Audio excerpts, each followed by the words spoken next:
Bonjour, aujourd'hui on va voir le contrat pédagogique. Pédagogie تعاقد en arabe. Donc c'est une pédagogie où il y a un accord négocié mutuellement entre deux partenaires qui sont l'élève et le professeur. Le contrat pédagogique est un outil contre l'échec scolaire. C'est une reconnaissance mutuelle pour atteindre un but précis, soit un but qui est comportemental, c'est-à-dire qui touchera les comportements de l'élève, ou cognitif qui touchera bien évidemment la connaissance chez la transmission du savoir ou la connaissance à l'élève. Les fondements de cette pédagogie sont quatre. La liberté de choisir, accepter ou refuser.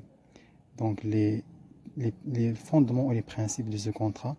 Il y a aussi l'engagement, c'est la reconnaissance mutuelle pour atteindre les objectifs.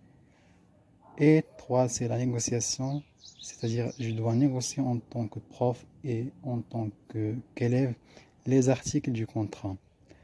L'engagement pour réussir le contrat. Le contrat donne l'occasion d'assumer nos responsabilités et devenir de plus en plus autonome. Donc parmi les avantages importants de cette pédagogie donc dite de contrat, c'est qu'elle rend l'élève responsable et autonome.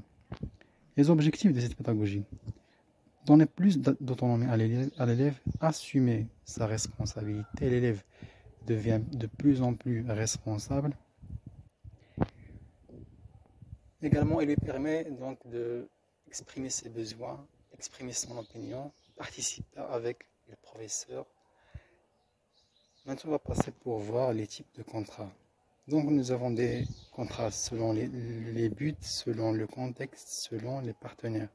Donc ça c'est pas important à vrai dire. La pédagogie de contrat, c'est une technique de la pédagogie différenciée. C'est-à-dire que moi en tant que professeur, je dois faire un contrat avec un élève. Par exemple, j'ai un élève qui est têtu dans ma classe pour l'aider à changer ce comportement négatif là. Je dois adopter avec lui la pédagogie, le contrat pédagogique qui est une sorte de pédagogie différenciée parce que je traite individuellement cet élève-là par rapport aux autres élèves.